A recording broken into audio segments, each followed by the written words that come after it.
Feche os teus olhos, Pai Santo e poderoso, Tu tens todo o poder nos céus e na terra. Tu és Deus e a Ti nós damos toda a honra e toda a glória, todo o louvor. E acima de tudo, Senhor, nós queremos nesta manhã conhecer ao Senhor e a Tua palavra. Ajuda-nos, ó Deus, abra a nossa mente, o nosso coração para isso. Resistimos a toda distração, a todo mal, em nome de Cristo. Amém. Podem sentar, queridos. É uma bênção tremenda poder estudar a Bíblia Sagrada. Quando você abre uma Bíblia, você está abrindo um livro do amor de Deus para nós. A igreja cristã estuda as Escrituras desde sempre. E nós só estudamos a Bíblia como base única de fé e prática. Ou melhor, só temos a Bíblia como única base de fé e prática. Em outras palavras, nós não aceitamos outro tipo de ensinamento, ou outro tipo de literatura, ou outro tipo de livro, ou outro livro, como sendo palavra de Deus. Somente a Bíblia Sagrada, somente as Escrituras Sagradas. Nessa manhã eu quero ministrar um texto, aliás, vamos ver vários versos das Escrituras no livro do profeta Oséias, um dos profetas menores, chamados profetas menores, porque são vários pequenos livros. No caso de Oséias, há 14 capítulos.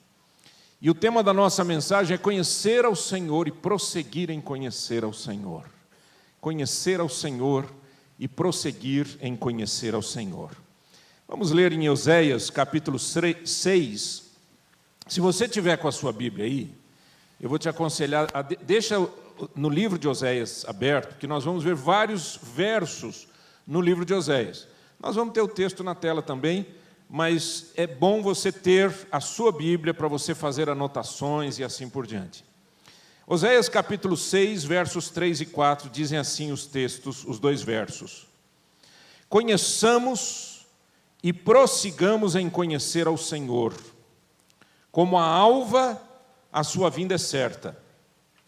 E Ele descerá sobre nós como a chuva, como chuva serôdia que rega a terra. Que te farei, ó Efraim, que te farei, ó Judá, porque o vosso amor é como a nuvem da manhã e como o orvalho da madrugada que cedo passa. 14 capítulos e Oséias foi um dos profetas com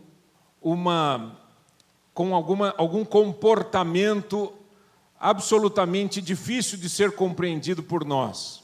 Por quê? Porque Deus deu para ele uma ordem para que ele se casasse com uma mulher, e era uma mulher que vinha da prostituição. Essa mulher não o amava. E Deus utiliza esta experiência para dizer ao povo: vocês, povo, vocês não me amam. O amor de Deus não era correspondido pela sua própria criação, pelo seu próprio povo. E havia algumas razões. E eu quero ver algumas dessas razões. Em primeiro lugar, superficialidade nas declarações e nos votos. Em Oséias capítulo 6, versículo 4, que nós acabamos de ler, diz assim: que te farei, ó Efraim, que te farei, ó Judá, porque o vosso amor é como a nuvem da manhã e como o orvalho da madrugada que cedo passa. Pense no que isso significa. O seu amor é algo que passa, é superficial, é fraco. São declarações que não são seguidas de um comportamento absolutamente íntegro. Não existe. Se você parar para pensar, quantas pessoas hoje dizem que creem em Deus? Quantas pessoas hoje dizem que amam a Deus? Quantas pessoas hoje dizem que conhecem a Deus? E o Senhor está dizendo, superficiais votos. Apenas na palavra, não tem conteúdo. Segundo lugar, o rompimento da aliança. No capítulo 6, versículo 7, aqui de Oséias, o Senhor diz, eles transgrediram a aliança como Adão. Como Adão. Adão transgrediu a aliança? Transgrediu. Toda aliança tem bênção e maldição. Toda aliança tem duas partes. Deus fez uma aliança com Adão, Deus fez uma aliança com Noé, Deus fez aliança com Moisés, Deus fez aliança com Davi e assim por diante. Aliança com Abraão, uma aliança tem as duas partes. E o Senhor disse, olha, se você cuidar do jardim, se você cuidar de todas as coisas que precisam ser cuidadas aqui, e se você não comer da árvore do conhecimento do bem e do mal, então você está bem, está tudo certo. A bênção virá sobre a sua vida. Adão foi e desobedeceu. Rompimento da aliança traz consequências. Veja, verso 7. Eles transgrediram a aliança como Adão. Eles se portaram aleivosamente contra mim. Não era apenas uma questão de quebra de um compromisso, mas era uma ofensa a Deus. E Deus está dizendo, sabe por que vocês não me amam? Sabe por que vocês não me conhecem? Porque vocês quebram a aliança. Porque vocês rompem os compromissos. No livro de Malaquias, por exemplo, tem um verso que diz assim, eu, o Senhor, odeio o divórcio. Por que Deus odeia o divórcio? Porque o divórcio é uma quebra de aliança, feita entre duas pessoas. Há perdão? Há perdão. Não estamos falando que não há perdão. Nós estamos dizendo como Deus valoriza a aliança. Como Deus valoriza os votos. Lá em Eclesiastes a Bíblia diz que é melhor que votes do que votes e não cumpras. Porque Deus não se agrada do sacrifício de tolos. Nós conhecemos esse texto. Terceiro lugar, no capítulo 7 de Oséias, você está com o livro aberto, a Bíblia aberta, se tiver. No versículo 10 diz assim, a soberba de Israel abertamente o acusa. Todavia, não voltam para o Senhor seu Deus, nem o buscam em tudo isto. A soberba de Israel abertamente o acusa. Todavia, não voltam para o Senhor seu Deus, nem o buscam em tudo isso. É interessante, a soberba gera uma dificuldade da pessoa reconhecer o erro e se arrepender, de mudar de vida. Você já viu pessoas que tomam uma decisão, sabem que está errada aquela decisão, mas dizem, e agora eu vou até o fim. É isso que Deus está dizendo aqui. Você sabe por que a pessoa diz, eu vou até o fim? No erro? Soberba. Porque para se arrepender é preciso humildade. O Senhor Jesus disse que o coração dele era um coração humilde, e ele disse que a gente deveria olhar para ele. Ele diz, eu sou manso e humilde de coração. O Senhor Jesus é o nosso exemplo. Humildade, queridos, não é ter olhinho caidinho de peixe, fazer uma carinha de tristeza. Humildade não é vir à igreja de chinela havaiana. Aliás, dependendo da sandália, é mais caro que o sapato. A questão não é essa. Humildade é o coração que diz assim, Senhor, errei. Tomei um caminho errado. Te peço perdão, eu quero mudar. Você não quer ser abençoado na vida? Levanta a mão. Você quer ser abençoado na vida? Eu também quero ser abençoado na vida. Mas não tem como eu ser abençoado na vida se eu não tiver um coração humilde que muda ou melhor, que se arrepende para mudança de caminho. Mas é o caminho não meu mais, é o caminho do Senhor. Quarto lugar, o Senhor diz que a idolatria destruía esse povo. No capítulo 13 de Oséias, versículo de número 2, diz assim, agora pecam mais, e da sua prata fazem imagens de fundição, ídolos segundo o seu conceito, todos obra de artífices, e dizem: sacrificai a eles. Homens até beijam bezerros. Interessante. Deus está falando aqui. A idolatria acaba gerando um comportamento tão ridículo, é isso que Deus está dizendo, que quando eles fazem um bezerro para adorar o bezerro, os homens vão lá e ficam beijando a estátua. Já viu isso em algum lugar? Não?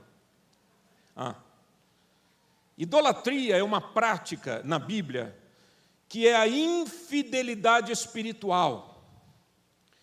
Quando o Senhor disse: esse povo não me ama, Ele disse: é porque esse povo tem outros deuses. E quanto mais idolatria, mais perversões entram na vida de um povo. Quanto mais as pessoas se afastam do Deus verdadeiro, mais elas migram para o ocultismo e práticas absolutamente perigosas, terríveis do ocultismo. Em quinto lugar, o Senhor diz aqui em Oséias, voltando um pouquinho no capítulo de número 4, Oséias 4, de 1 a 3, o Senhor diz o seguinte: ouvi a palavra do Senhor, vós, filhos de Israel, porque o Senhor tem uma contenda com os habitantes da terra, porque nela não há verdade, nem amor, nem conhecimento de Deus. O tema da nossa mensagem é conhecer a Deus e prosseguir em conhecê-lo. Não há verdade, nem amor, nem conhecimento de Deus. O que só prevalece é perjurar, mentir, matar, furtar e adulterar, e arrombamentos e homicídios sobre homicídios. Aí ele diz: por isso a terra está de luto, e tudo que mora nela desfalece, com os animais do campo e com as aves do céu, e até os peixes do mar perecem. Isso é sério demais. A injustiça é a não prática da justiça de Deus, ok? A justiça de Deus é a vontade soberana de Deus. Quando a Bíblia fala em justiça de Deus, está falando naquilo que é reto, naquilo que precisa ser aplicado e vivido. Agora preste atenção no texto. Não sei se você percebeu, mas o texto diz assim: os filhos de Israel, eles estão errando, não é isso? Mas ele diz assim no comecinho: ouvi a palavra do Senhor, vós filhos de Israel, porque o Senhor tem uma contenda com os habitantes da terra, porque nela o quê? Nela quem? Na terra. Essa terra está sofrendo. E aí ele diz: eles pecam, eles erram, eles fazem isso. E olha o que está acontecendo como consequência. A terra está de luto. E tudo que mora nela desfalece. Como os animais do campo, as aves dos céus e até os peixes.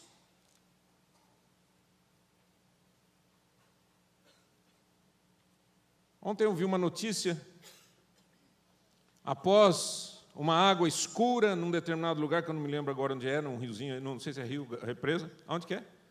Tietê, milhões, sei lá, de peixes mortos. E eles estão agora tentando tirar aquilo lá, aquele mau cheiro terrível, etc. Querido, presta atenção numa coisa. O texto bíblico diz que a injustiça gera uma maldição na terra onde a gente mora.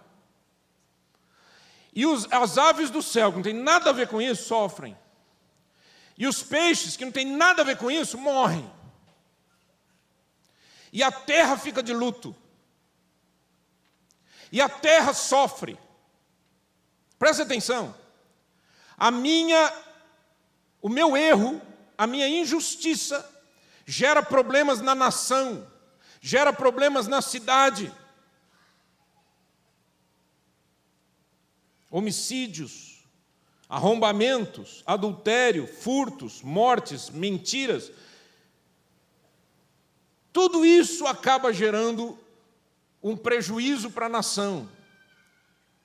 E o que é que eu vou dizer da minha própria família? Você não quer ser abençoado? Você tem que abandonar tudo aquilo que Deus diz que é errado. Não é o que você acha que é errado. Deu para entender? Não é o que eu acho que é errado. Eu não tenho uma listinha no bolso que diz assim, esses aqui são os erros. Eu não tenho essa listinha, eu tenho a Bíblia. Eu tenho que olhar para a Bíblia e dizer, Senhor, o que o Senhor diz que é errado, eu vou dizer amém. Amém quer dizer, é verdade, eu concordo. O que o Senhor diz que é pecado, eu vou dizer amém. O que o Senhor diz que é injusto, eu vou dizer amém. O que o Senhor chama de morte, eu vou dizer é verdade, é morte. O que o Senhor chama de homicídio, eu vou chamar de homicídio. Em outras palavras, eu e você precisamos ter uma atitude de concordância total ao Senhor, sob pena de não somente sofrermos, como fazermos a própria terra onde moramos sofrer.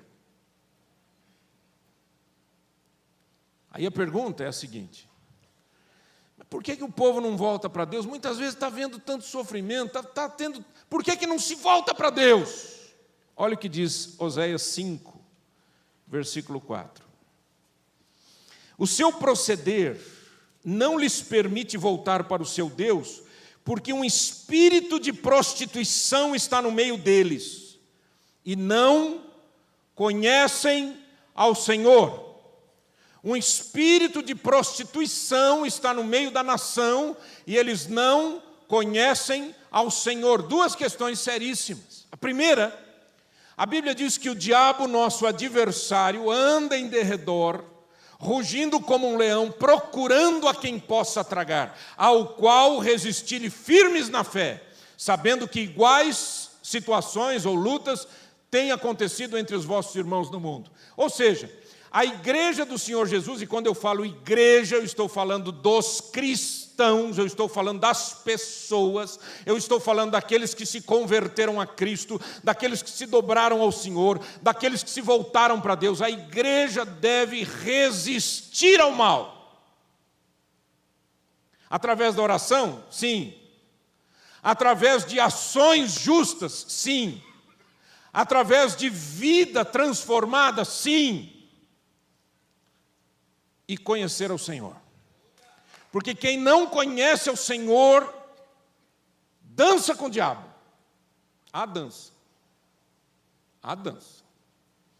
Se você não conhece a Deus, você aceita qualquer coisa. Sim ou não? Se alguém falar assim, aqui está tendo alguma coisa boa, olha um milagre aí, não sei o que. Você... Olha, eu fiquei sabendo que tem um cara lá que faz uma cirurgia espiritual, ele enfia a mão no coração do cara. Olha, eu fiquei sabendo lá que tem não sei o quê, um cara é mentalizador, ele mentaliza um negócio, não sei o quê. Sim ou não? No nosso país está lotado de cursos esotéricos. Alguns deles custam uma fortuna. Estão lotados. Você chama o povo para vir uma reunião de oração, o cara não vem. E ele paga uma fortuna, porque tem um cara que falou que não sei o quê, que ele teve uma revelação. Por isso que eu falei para vocês, se você acrescentar qualquer livro, palavra, ou que seja, às Escrituras, isso é uma seita, deixa de ser uma igreja. A igreja de Jesus Cristo olha para as Escrituras sagradas. O Senhor disse, há um espírito de prostituição no meio desse povo, e é por isso que eles não conseguem voltar. E precisa do quê? De libertação. Quando Deus chamou Paulo, lá no fim do livro de Atos, o Senhor disse assim, envio-te, disse para Paulo, envio-te para lhes abrires os olhos, das trevas os converteres à luz, e do poder de Satanás a Deus. Presta atenção. Envio-te para lhes abrires os olhos, das trevas os converteres à luz e do poder de Satanás a Deus. Paulo disse, lá no livro de Colossenses, que nós fomos transportados, aqueles que se convertem são transportados do império das trevas para o reino do Filho do seu amor. Percebeu? É uma questão de mudança radical. Não só de comportamento, a mudança de comportamento vem após a mudança do coração. Porque se o seu coração não for reto, se você não conhecer o Senhor, você vai continuar vivendo sob o poder, a influência satânica desse espírito de prostituição que impede que você volte ao Senhor. Logo, voltando para aquele texto do capítulo 6, versículo 3, Oséias diz: conheçamos e prossigamos em conhecer ao Senhor. Conheçamos e prossigamos em conhecer ao Senhor. Como a alva, a sua vinda é certa, e Ele descerá sobre nós como a chuva, como aquela chuva serôdia que rega a terra, aquela chuvinha que rega a terra. Ele diz: conheçamos e prossigamos em conhecer ao Senhor. O que é conhecer a Deus? Como conhecer a Deus? Em primeiro lugar, eu preciso entender que conhecer a Deus é o propósito maior da minha vida. E ele só tem um início, só tem uma porta de entrada: a pessoa de Jesus Cristo. Em João 1,18 diz assim: ninguém jamais viu a Deus, ninguém jamais viu a Deus, o Deus unigênito, que está no seio do Pai, é quem o revelou. Ninguém jamais viu a Deus. O Deus unigênito. Está falando de quem? Falando de quem? De Cristo. Ah, me disseram que Jesus não é Deus. Tem uma igreja aí, o pessoal está falando que Jesus não é Deus, e está tudo errado, que nós somos todos amaldiçoados porque estamos chamando Jesus de Deus. E o que está escrito aqui nesse texto? Esse grupo que declara que Jesus não é Deus, tem uma tradução da Bíblia que é só deles, ninguém aceita. Por que você acha?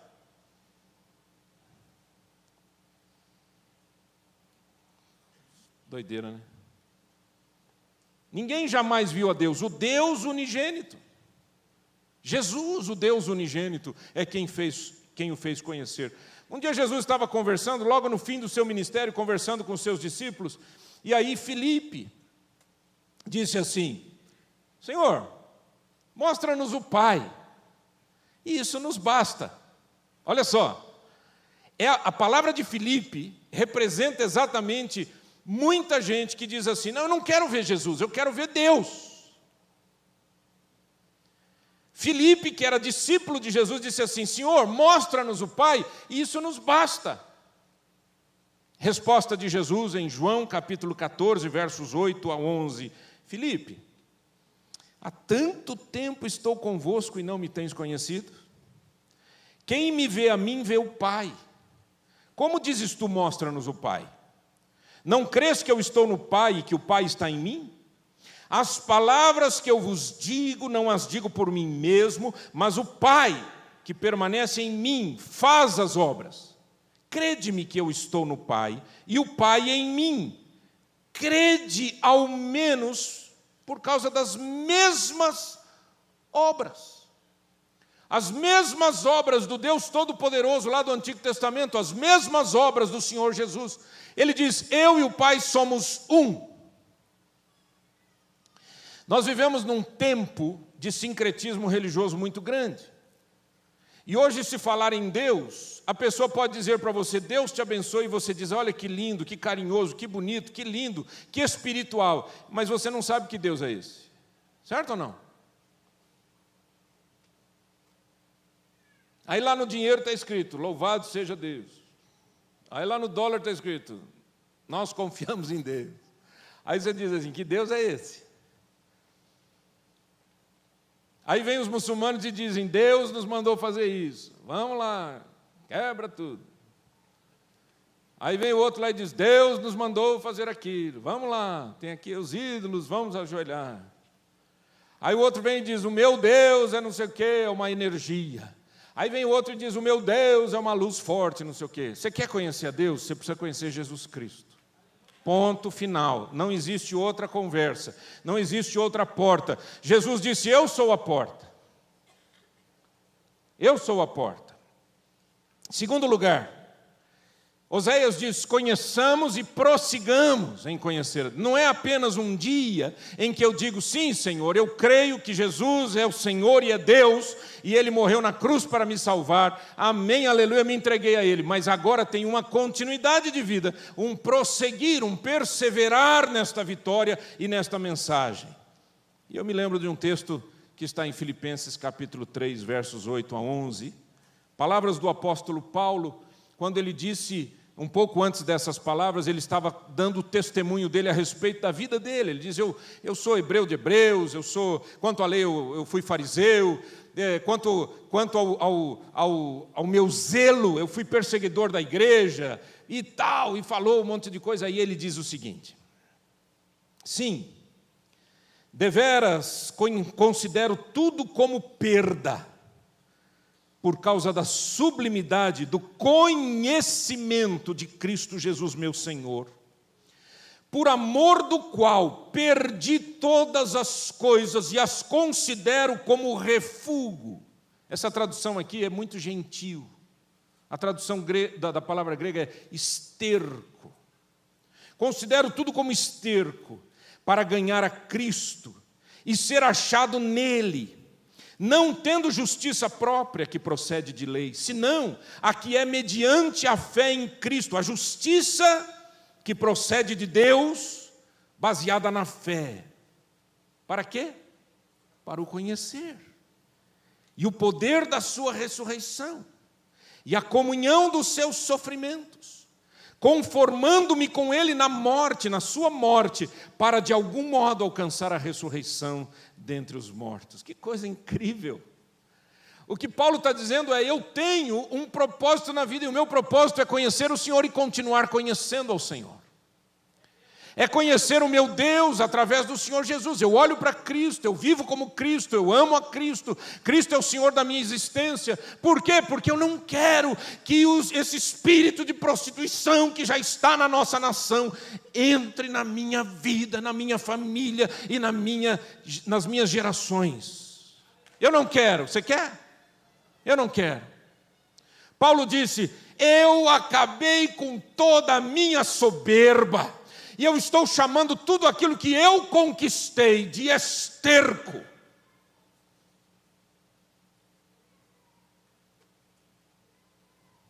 Você chamaria tudo que você conquistou de esterco? E diria: tudo isso é perda, tudo isso é refúgio, tudo isso é nada. O Senhor Jesus disse que o reino dos céus é semelhante a um mercador de pérolas, pedras preciosas. E ele encontra uma pérola de grande valor. Aí ele vai e vende tudo que ele tem. Eu não sei quanto ele tinha. Eu não sei se ele era rico, se ele não era rico, se ele tinha muitas pedras, se ele não tinha, se ele tinha casa, se ele tinha carro, se ele tinha avião, não tinha. Ou se ele tinha barco, eu não sei. Eu não sei se ele tinha casa na praia, casa no campo. Eu não sei quanto ele tinha. Eu não sei quanto que ele tinha em letras do Tesouro Nacional. Eu não sei quantas ações ele tinha. Mas uma coisa eu sei, a Bíblia diz: ele vendeu tudo. E se ele não tinha nada, ele vendeu tudo. Tudo significa tudo. Quanto que é tudo? Tudo. Para quê? Para adquirir a pérola de grande valor. Quando você se encontra com Jesus, tudo mais perde o brilho, não é verdade? Tudo mais perde o valor quando você se conhece Jesus. Terceiro, conhecer a Cristo face a face, nós cantamos isso, é o desejo final de todo que espera no Senhor, a sua vinda para redimir a sua igreja de todo sofrimento. Oséias 6, na segunda parte do verso 3, diz assim: como a alva, como o sol que aparece, como a luz que brilha, a sua vinda é certa. Ele já veio uma vez? Já. Só que ele disse: eu virei de novo. E ele está dizendo: da mesma maneira que um dia faz declaração a um outro dia, uma noite faz declaração a outra noite, da mesma maneira que tem verão, tem primavera, tem inverno, tem outono, da mesma maneira que existem os ciclos naturais da vida e da história e da natureza, o Senhor disse: a vinda é certa. A vinda é certa. E alguém vai dizer: pastor, mas a igreja vem pregando há 2000 anos que Jesus vai voltar. É verdade. Você fica esperto. Sabe por quê? Porque a gente não sabe quando será. Jesus disse que nem os anjos do céu têm essa agenda. Só o Pai. E quando aprouver ao Senhor, ao soar da trombeta, o Senhor virá buscar a sua igreja. Presta atenção nisso. Presta atenção nisso. O Senhor virá buscar a sua igreja.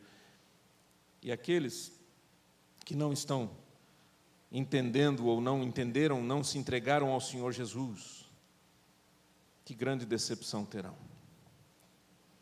1 João capítulo 3, versos 1 e 2 diz assim: vede que grande amor nos tem concedido o Pai, a ponto de sermos chamados filhos de Deus.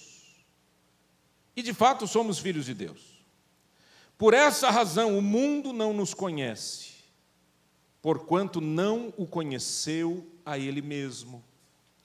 Amados, agora somos filhos de Deus e ainda não se manifestou o que haveremos de ser. Sabemos que quando Ele se manifestar, seremos semelhantes a Ele, porque haveremos de vê-lo como Ele é. Oh, glória a Deus! Esse é o privilégio do povo de Deus, de ver o Senhor Jesus face a face, de ver o nosso Deus eterno face a face.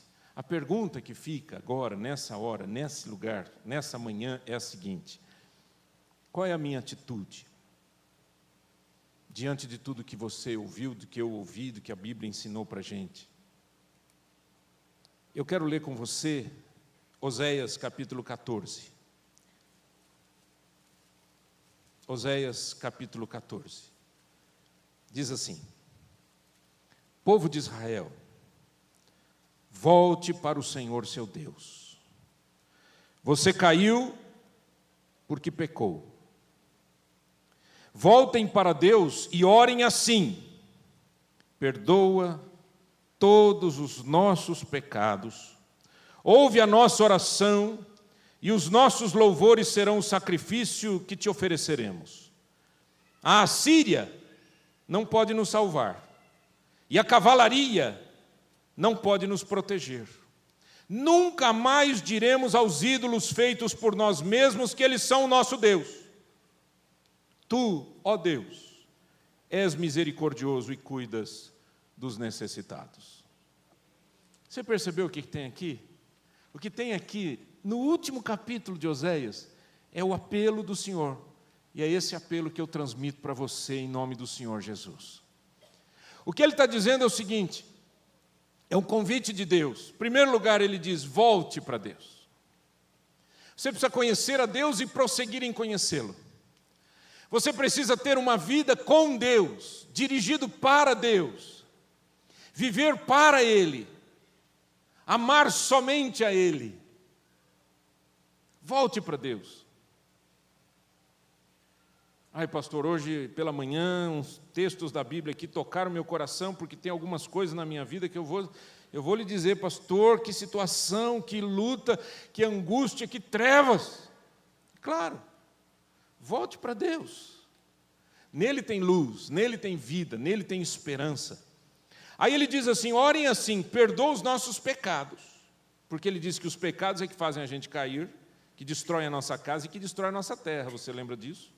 Perdoa os nossos pecados, ouve a nossa oração e aceita os nossos louvores. Perdoa os nossos pecados, ouve a nossa oração, aceita os nossos louvores. Aí ele diz: a Assíria não pode nos salvar, a cavalaria não pode nos proteger. O que ele está falando? São as ações humanas. Ele diz: não é isso que vai resolver o seu problema, não é isso que vai resolver a nossa nação.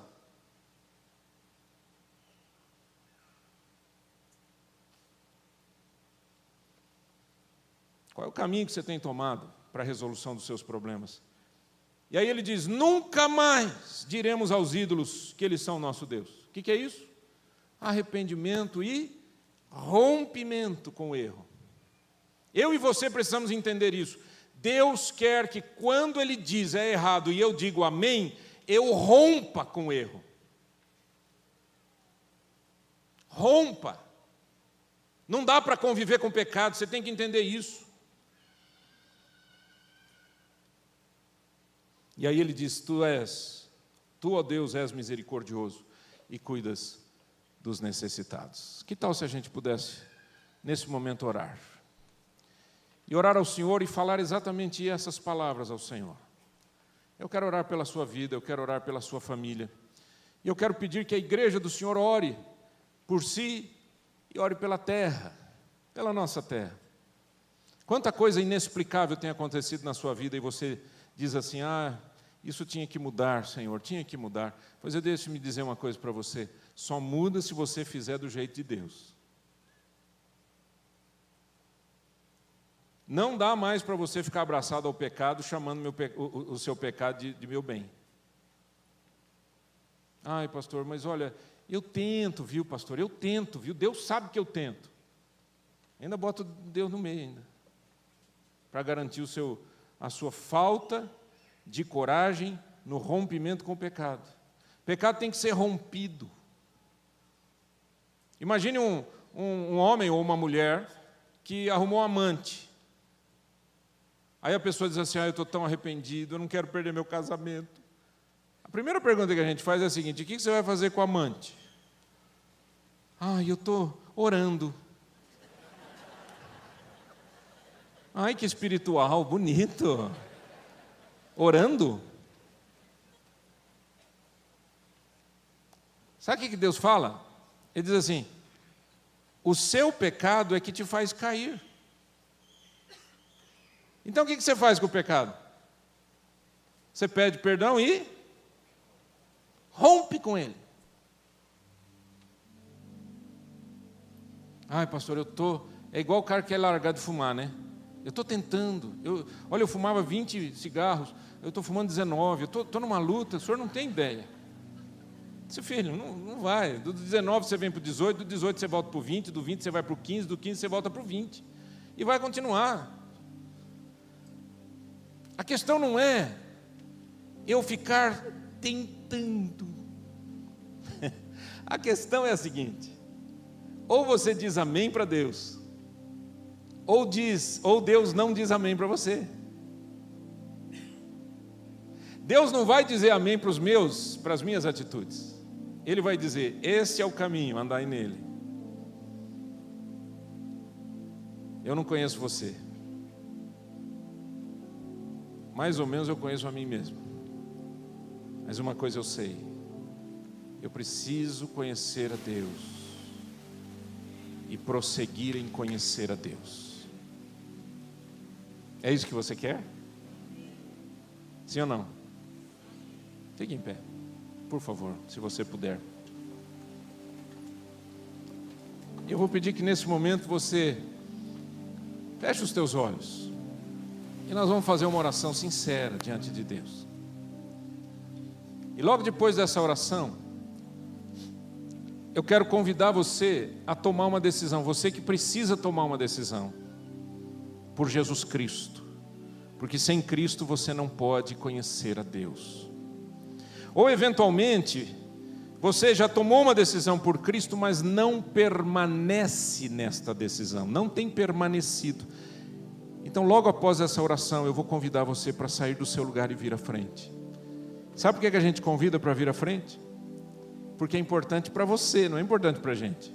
É importante para mim, para o ser humano poder dizer, eu estou tomando passos, eu estou usando o meu corpo, eu vou lá à frente, e eu vou chegar no altar do Senhor e vou dizer, Pai, perdoa os meus pecados. E eu declaro aqui, para o Senhor, que o Senhor está certo e eu estou errado. Pai, em nome de Jesus, nós ouvimos a Tua voz, a Tua palavra, e agora cabe a nós respondê-la, responder a esta palavra santa e gloriosa, aos desafios do Senhor. Cabe a nós, ó Pai, abrir o nosso coração e dizer, aqui está, Senhor, a minha vida. Pai, tem gente aqui precisando de mais. Tem gente aqui que está aprisionada pelo espírito de prostituição. E quando o Senhor chama espírito de prostituição, o Senhor não está falando de sexo, o Senhor está falando de infidelidade, o Senhor está falando de gente que não caminha contigo, de gente que aceita o erro e ama o erro e beija o pecado.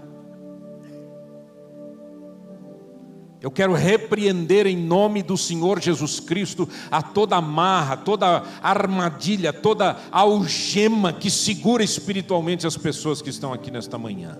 Em nome de Jesus Cristo, pelo poder do nome de Jesus. Agora, Senhor, que eu vou convidar aqueles com quem o Senhor já falou, aqueles que precisam desta vitória, aqueles que precisam ver a si mesmos tomando uma decisão de uma vez por todas. Eu quero te pedir que o Senhor dê liberdade espiritual, que o Senhor abra os olhos das trevas, os traga para a luz, e do poder de Satanás para Deus. Em nome do Senhor Jesus Cristo que oramos, aleluia. Eu quero orar com você. Deus falou com você sobre alguma coisa que precisa ser resolvida na sua vida? Vem aqui à frente em nome de Jesus. Pode sair do seu lugar, peça licença. O pessoal está em pé, eu sei, mas dá um jeitinho. Peça licença, vem aqui à frente. Diga para Deus: Senhor, eu preciso de uma bênção especial. Deixa eu dizer uma coisa para você. Se eu fizesse aqui um apelo e dissesse assim: quem quer ficar rico, vem aqui à frente. Eu não sei se você faria isso, mas muita gente faria. Mas quando a gente diz assim: acerta a sua vida, a gente fica assim: eu não sei se amanhã eu vou conseguir. Deixa eu dizer uma coisa para você. A vida cristã é para gente que quer desenvolver uma coisa chamada coragem. Precisa de mais coragem para sair do seu lugar e vir aqui à frente, se arrepender na presença do Senhor Jesus. Não é na minha presença, na presença do Senhor Jesus. Precisa de mais coragem do que fazer empreendimentos, do que trabalhar onde você trabalha, do que correr os riscos na sua profissão. Precisa de muito mais coragem, porque você sabe que uma decisão diante de Deus é uma decisão séria e comprometida com a verdade de Cristo Jesus. Enquanto você vem líderes de células que estão presentes, que amam a Deus e estão crendo no que a gente está ministrando aqui, venham à frente e já aproximem-se, homens com homens, mulheres com mulheres, abraça aí as pessoas e nós vamos orar juntos em nome de Jesus. Querido, olha aqui para mim, você que não veio aqui à frente, Deus te conhece, Deus me conhece. Não estou dizendo que você está certo nem está errado, mas eventualmente alguém que ainda não veio aqui precisa de mais de uma libertação. Você está vendo que a sua terra está minada, você está vendo que a sua família está minada, você está vendo que a água corre por...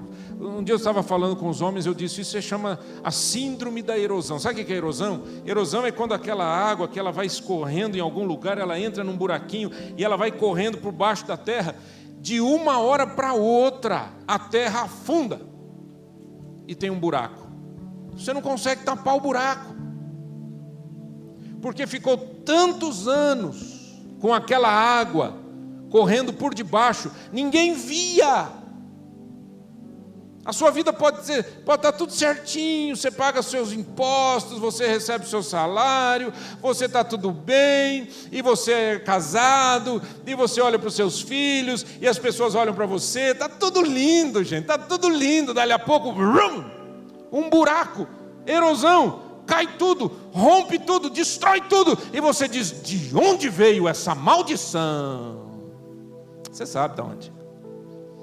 Por anos você permitiu que o espírito de prostituição, de infidelidade, de falta de compromisso com o Rei Eterno, ele fosse minando as suas forças e tomando conta de detalhes da sua história. Não é verdade? A terra está de luto. Por que a terra está de luto? Vamos orar, queridos? Eu quero convidar você a colocar duas coisas na presença de Deus. Dois tipos de oração. A primeira oração é o seu arrependimento sincero. E a segunda oração é a gente orar pela nossa família. Porque você vai sair daqui hoje, e talvez você vá chegar lá em casa, e lá em casa as pessoas não participaram, não ouviram nada, não estão com os olhos abertos, e eventualmente eles vão pressionar você, e você vai se sentir irritado com aquela situação. Deixa eu dizer uma coisa para você: conserte a sua história, que Deus vai consertar a sua terra. Amém?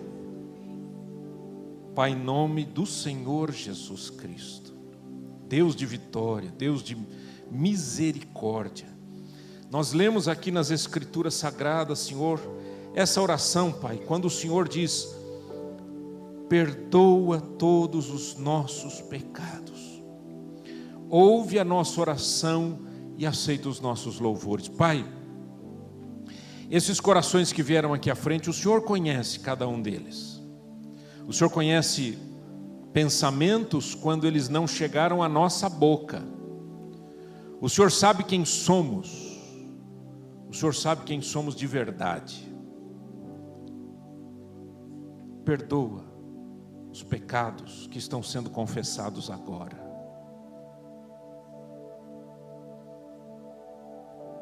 Confesse ao Senhor os seus erros. Confesse a Deus agora. O que é que o Espírito Santo está trazendo para você e dizendo: isso é pecado, isso é errado. Eu chamo isso de adultério, eu chamo isso de prostituição, eu chamo isso de roubo, eu chamo isso de mentira, eu chamo isso de engano, eu chamo isso de pecado. Diga para Deus: Pai, perdoa o meu pecado. Não coloque a culpa em ninguém, é o seu, é o meu, cada um é responsável pelo seu erro. Perdoa, Senhor, os pecados confessados. Ouve a nossa oração nesta manhã e aceita o nosso louvor, porque, Pai Celestial, a Tua palavra diz: se confessarmos os nossos pecados, Ele é fiel e justo para nos perdoar os pecados e nos purificar de toda injustiça. O Senhor é poderoso para nos perdoar agora. Mas a hora que nós sairmos daqui, nós queremos romper com todo erro. Tudo aquilo que o Senhor chama de erro, eu quero chamar de erro. Tudo que o Senhor chama de pecado, eu quero chamar de pecado. E eu quero romper com tudo. Como disse essa oração aqui, Senhor, em Oséias: Pai, nós estamos confiando em nós estamos confiando na Síria, nós estamos confiando na cavalaria, nós estamos confiando nas atitudes e nas tentativas de solução humanas. Senhor, perdoa, porque nós queremos nos aproximar de Ti em humildade e dizer: Tu tens o milagre para a minha história, Tu tens o milagre para a minha família. Senhor, nós oramos pelas famílias aqui representadas. Sara a terra, sara a história, cura, Senhor amado, os relacionamentos que estão rompidos, querido Deus. Cura, Senhor, aquilo que é terrivelmente canceroso do ponto de vista espiritual. Cura, Senhor, aquilo que nos destrói. Ajuda-nos, Senhor, a fechar todas as torneiras dos vazamentos da nossa vida. E em nome do Senhor Jesus Cristo, nós clamamos: sara, ó Deus, a nossa nação, a nossa história, a nossa família. Povo de Deus, todos, orem comigo agora em uníssono. Repita essa oração comigo, uma oração de entrega. Diga assim, todos juntos: Pai Celestial, eu oro em nome do Senhor Jesus Cristo, Deus eterno, Deus Salvador, Jesus Cristo Senhor, perfeita imagem do Deus invisível. É em Teu nome, Senhor Jesus, que eu oro ao Pai Celestial, sendo dirigido pelo Espírito Santo, para colocar a minha vida, a da minha família, da minha cidade, da minha nação, nas Tuas mãos. Sara a nossa terra, sara, Senhor, a nossa história, cura, Senhor, a nossa história. Ó Deus querido, abençoa as gerações que virão, e ajuda-nos a deixarmos o verdadeiro legado para as próximas gerações. Assim eu oro, em nome de Jesus Cristo. Amém, amém e amém. Amém, querido? Está feliz com Jesus? Dê uma salva de palmas para o Senhor. Diga: Jesus, eu estou feliz contigo. Tu és o Rei, Tu és o Senhor. Aleluia.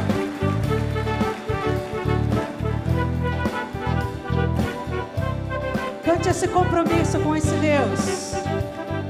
Só diante dEle. Só diante dEle. Eu jamais me curvarei, nem louvor darei ao homem, para reino rei algum jamais darei.